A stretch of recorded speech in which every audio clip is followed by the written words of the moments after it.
16 मार्च 2026 के दिन अमेरिकी संस्था यूएससीआईआरएफ की एक रिपोर्ट आई और इस रिपोर्ट में यूएससीआईआरएफ ने कहा कि भारत में राष्ट्रीय स्वयंसेवक संघ और जो हमारी इंटेलिजेंस एजेंसी है रॉ उस पर बैन लगा देना चाहिए।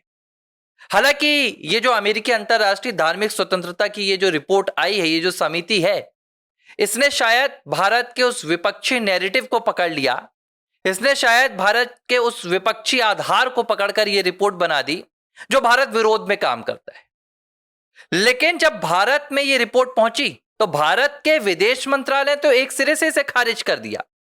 विदेश मंत्रालय के जो प्रवक्ता हैं रणधीर जायसवाल, उन्होंने साफ तौर पर कहा कि यह रिपोर्ट पूरी तरह से पक्षपाती है और एक विशेष विचारधारा पर बनाई गई है। शायद यूएससीआईआरएफ को कभी यह भारत में नजर नहीं आता कि जब भारत में मंदिर तोड़े जाते हैं, जब भारत में मंदिरों को निशाना बनाया जाता है या दुनिया के किसी देश में मंदिरों को निशाना बनाया जाता है, तब वहां की धार्मिक स्वतंत्रता पर यह रिपोर्ट क्यों नहीं लिखती है। हालांकि विदेश मंत्रालय ने यह नहीं कहा, पर कहना चाहिए था कि जब हाल ही में बांग्लादेश में धर्म के आधार पर लोगों को मौत के घाट उतारा जा रहा था, तब यह संस्था कहां से थी। लेकिन सवाल यह नहीं है कि संस्था ने क्या रिपोर्ट दी। जब यूएससीआईआरएफ की यह रिपोर्ट आई तो इस रिपोर्ट पर भारत में विपक्ष जश्न मनाने लगा। कांग्रेस लगभग नाचने लगी। कांग्रेस के तमाम प्रवक्ता सोशल मीडिया पर ट्वीट्स करने लगे और उन्होंने कहा, देखो भाई, अब तो अंतरराष्ट्रीय संगठन, अंतरराष्ट्रीय समितियां भी मांग कर रही हैं। हालांकि उन्होंने कहा कि ये तो अमेरिकी सरकार मांग कर रही है। हालांकि ये एक समिति है जो सरकार को रिपोर्ट सौंपती है। कांग्रेस इस पर भारत में राष्ट्रीय स्वयंसेवक संघ के खिलाफ एक नया प्रोपोगेंडा फैलाने लगी, रॉ के खिलाफ प्रोपोगेंडा फैलाने लगी। जो भारत की सुरक्षा एजेंसी है, जो भारत की इंटेलिजेंस एजेंसी है, उनको निशाने पर लिया जाने लगा। ये कांग्रेस पार्टी कभी कर्नाटक में बात करेगी, कभी केरल में बात करेगी, कभी ये अपने शासनकाल में तेलंगाना में बात करेंगे कि हम राष्ट्रीय स्वयंसेवक संघ को बैन करेंगे। लेकिन सच क्या है? सच ये है कि कांग्रेस पार्टी ने खुद कई ऐसे मौके आए हैं जब इनके हाथ से इन्हें ऐसा लगा कि अब बाजी निकल जाएगी, अब इनसे देश नहीं चलाया जा रहा है, तब इन्होंने खुद राष्ट्रीय स्वयंसेवक संघ के सामने जाकर, आगे जाकर हाथ जोड़े और गिड़गिड़ाए। 2-3 उदाहरण आपको गिनाऊंगा। एक उदाहरण है सन 1965 का। शायद आप लोगों को पता होगा अगर आपने संघ के बारे में पढ़ा होगा। नहीं पता तो मैं बताता हूं कि गांधी परिवार ने यह आपको कभी पता चलने नहीं दिया होगा। सन 1965 में जब भारत और पाकिस्तान के बीच युद्ध चल रहा था, तो उस दौरान देश की परिस्थिति को लेकर क्या कदम उठाए जाने चाहिए, क्योंकि मुश्किल घड़ी थी, आर्थिक संकट भी चल रहा था। तब जो तत्कालीन प्रधानमंत्री थे लाल बहादुर शास्त्री, उन्होंने संघ के तब के सरसंघ चालक श्री गुरु जी को आमंत्रित किया। कहां पर? सर्वदलीय बैठक में। अब आप ये बात समझिए कि जो सर्वदलीय बैठक होती है वो राजनीतिक दलों की होती है, उसमें राजनीतिक दल के अलावा कोई नहीं आता। लेकिन राष्ट्रीय स्वयंसेवक संघ कभी भी एक राजनीतिक दल नहीं था।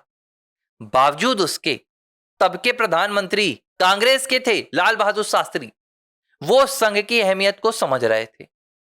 उन्हें यह समझ में आ रहा था कि अगर कोई मार्गदर्शन मिल सकता है, कोई सुझाव मिल सकता है, तो इसके लिए संघ के जो सरसंघ चालक हैं उन्हें आमंत्रित किया जाना चाहिए। बाकायदा श्री गुरु जी इस बैठक में जाते हैं। बैठक में लाल बहादुर शास्त्री उनसे सुझाव भी मांगते हैं और बैठक के बाद वो अनुग्रह भी करते हैं कि दिल्ली में जब तक ये युद्ध की स्थिति चल रही है, तो जो ट्रैफिक व्यवस्था है उसमें राष्ट्रीय स्वयंसेवक संघ के स्वयंसेवक अपनी भूमिका निभाएं और ट्रैफिक व्यवस्था को संभालें। और इसके बाद संघ ने यह किया भी था बाकायदा दिल्ली में, ताकि जो पुलिस है, जो दूसरे सुरक्षा कर्मी है, उन्हें और महत्वपूर्ण कामों में लगाया जा सके। लेकिन यह कभी कांग्रेस आपको नहीं बताएगी कि क्यों कांग्रेस के शासनकाल में राष्ट्रीय स्वयंसेवक संघ के सरसंघ चालक को सर्वदलीय बैठक में बुलाया गया। अगर यह बता दिया तो गांधी परिवार का प्रोपोगेंडा ध्वस्त हो जाएगा। यह बता दिया कि देश में, देश के स्वतंत्रता के बाद भी और पहले भी संघ का योगदान है, तो इनका पूरा जो धंधा चलता सियासत का वो कमजोर हो जाएगा। 63 में जो 1962 का युद्ध हुआ था, उसके बाद तो जवाहरलाल नेहरू जब युद्ध के बाद एक ऐसा वक्त आया, हाँ 62 की बात है, 63 की, गणतंत्र दिवस के दिन सुरक्षाकर्मी निराश थे, परेड बहुत अच्छे से हो नहीं पा रही थी, सब कुछ चल रहा था।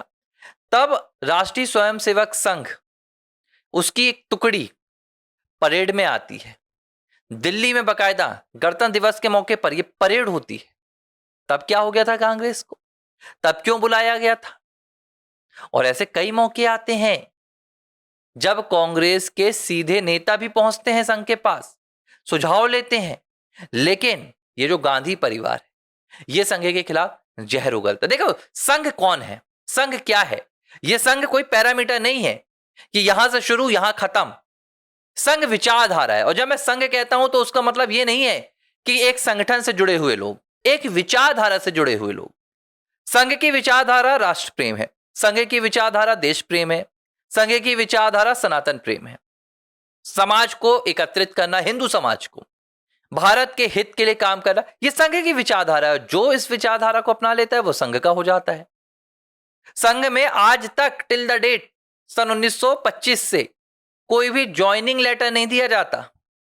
दुनिया का दूसरा कोई भी संगठन आप देख लीजिए, वहां आप जाएंगे, चाहे वो सरकारी हो गैर सरकारी संगठन हो, वहां पर आपको ज्वाइनिंग डेट दी जाती है। लेकिन राष्ट्रीय स्वयंसेवक संघ के संगठन में शामिल होने के लिए कोई ज्वाइनिंग की प्रक्रिया नहीं है। आप इस विचारधारा के हो जाते हैं तो आप संघ के हो जाते हैं। आप इस विचारधारा पर चलने लगते हैं तो आप अपने आप को संघ के कह सकते हैं। यह है संघ की ताकत, यह है संघ की परंपरा, जो शायद गांधी परिवार को पता है लेकिन गांधी परिवार बताता नहीं है। राहुल गांधी को यह पता भी होगा लेकिन राहुल गांधी बोल नहीं सकते। भाई लाल बहादुर शास्त्री को तो इंदिरा गांधी पसंद नहीं करती थी। ये संघ से सिर्फ नफरत नहीं करते हैं। अगर आपको लगे कि गांधी परिवार हो गया या कांग्रेस हो गई ये संघ से नफरत करते हैं, तो थोड़ा सा आपको सोचना पड़ेगा कि राष्ट्रीय स्वयंसेवक संघ तो मान लेते हैं कि इनकी विरोधी विचारधारा का है, लेकिन डॉक्टर बी.आर. अंबेडकर, उनसे नफरत क्यों थी? सरदार वल्लभ भाई पटेल, उनसे नफरत क्यों थी? लाल बहादुर शास्त्री, उनसे नफरत क्यों थी? सीताराम केसरी, उनसे नफरत क्यों थी?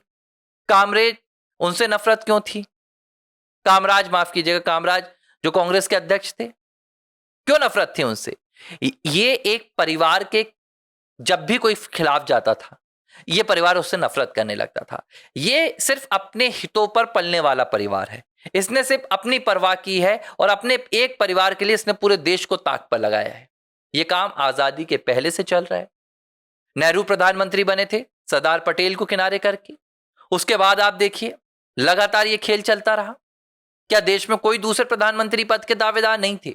लेकिन इंदिरा, राजीव, फिर बाद में सोनिया तक ये कार्यकाल आया और अब राहुल उसी जद्दोजहद में लगे हुए।